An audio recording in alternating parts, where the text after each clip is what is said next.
of nature's God regarding the legal legitimacy of the United States of America. That's something that we've lost or didn't pay attention to either, because you hear everybody talking about something called the rule of law, right, and not the rule of men. But of course, unless you have a law that is higher than anything that man can do, all you have is the rule of men. And when Jefferson talks about the law of nature and of nature's God, he's talking about certain immutable characteristics of the universe, whether they're divinely inspired or whether you can find them in a secular scientific setting, that there are things that man can't change. If a legislature decided that they wanted to say that gravity doesn't apply in their territory, they can't do it, right? I mean, it's just, you can pass the law, but it just doesn't make any sense. If they want to pass a law that says people will not want to be free, there's certain things of human nature. It's a natural inclination of every human being to want to be free. And so there has to be a belief that there's a law that is higher than any law that man can pass. Otherwise, we are only set by the rule of men. And when we lose sight of there's a law that's higher than the Constitution, if you will, higher than the things in the Declaration of Independence, then we wind up with people making rules that unfortunately don't fulfill the inspiration and the ideals as expressed in something like the Declaration. Okay. And this is problematic, and it's certainly why Marxism tries to write God out of the world, and the continued secularization of the United States has caused us a great deal of problems, because without some that's beyond what man can impose, then people are free to flout the law, because it's only something that men made up. Yeah, well, that's why John Adams said that the Constitution was written only for a religious and moral people. Without it, there's no governance. And we see that going on right here in our own country with the whole, LGBT push and all this madness is going on in our country. Is somehow whatever you think is it's normal. So if you want 2 + 2 to be 5 or 3, that's fine. It's okay. You're not hurting anybody. That's how we're raising our children. Right. With the new and it's problematic, and that's why it's worthwhile when we go to do something on the 4th of July. We should do something besides parades and fireworks. We should read the elements of the Declaration of Independence, because without understanding the Declaration of Independence, you don't really understand essentially. Never before had there been a country founded on an idea that all men are created equal. And so they were fighting against 10,000 years of human experience. They were fighting against 10,000 years of human experience, but that all changed. It all changed. Well, they set in motion change. One of the things that I mentioned, of course, countries in the world now came into existence with the issuance of something akin or modeled upon the Declaration of Independence. The worldwide implications of what happened on the 4th of July, 1776, are so enormous, and people don't understand and don't pay any attention and don't give credit where it's due. Of course, they dismiss all those guys as rich old white slave owners. And certainly there's something to be said, but for those kinds of issues.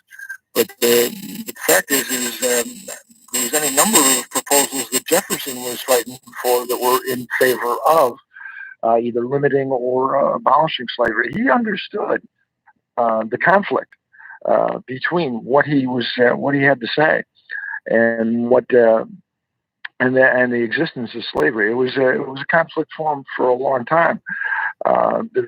What he could do under the circumstances, and certainly he didn't do everything that perhaps he could have done. I don't mean to minimize that, but one of the things after the war was over, he was the prime drafter of what became the Northwest Ordinance of 1787, and that outlawed slavery in what was going to become Illinois, Michigan, Ohio, Indiana, part of Minnesota, and so set in motion the fact that a good chunk of the new country would not have slavery into it. You see that he was conflicted about writing the Declaration of Independence because he wanted in Virginia. His proposed constitution for Virginia banned bringing in any new slaves in the idea that slavery itself would ultimately become extinct because there would no longer be a fresh supply of slaves. That was in his proposed constitution for Virginia. So these guys understood the conflict there, but it was a conflict that was against 10,000 years of human history. Okay. And there's still, and so it's a problem. Dave, but he did provide the inspiration. Yes. Yeah, we have to go. We're off now. I've been trying to get you to break. Oh, I'm sorry. Sorry. Yeah, you just kept talking. Yeah.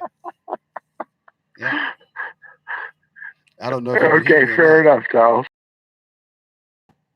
Yes, I can hear you. I mean, but I kept saying, Dave, it's time to wrap. You just kept going. Oh, I'm sorry. Yeah. Things are going well though back in DC for you, right?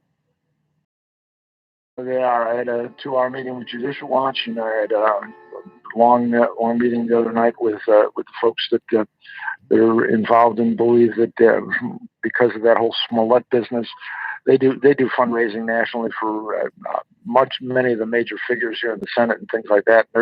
They're thinking that we can do fundraising nationally because of what. The attention that Jesse brought to Chicago and the fact that, of course, the president likes to pick on Chicago too. He should. And the problems there. So so I made progress on 2 fronts. One, I talked on Fox News. Fundraising. One was related to. Pardon me? I talked on Fox News about the violence here in Chicago. What happened? Where it comes from. Who about Fox News? What about it? I talked on Fox News about the crime here in Chicago. Yeah, it's terrible. It's terrible. So they talk about reparations and of course clean up the city.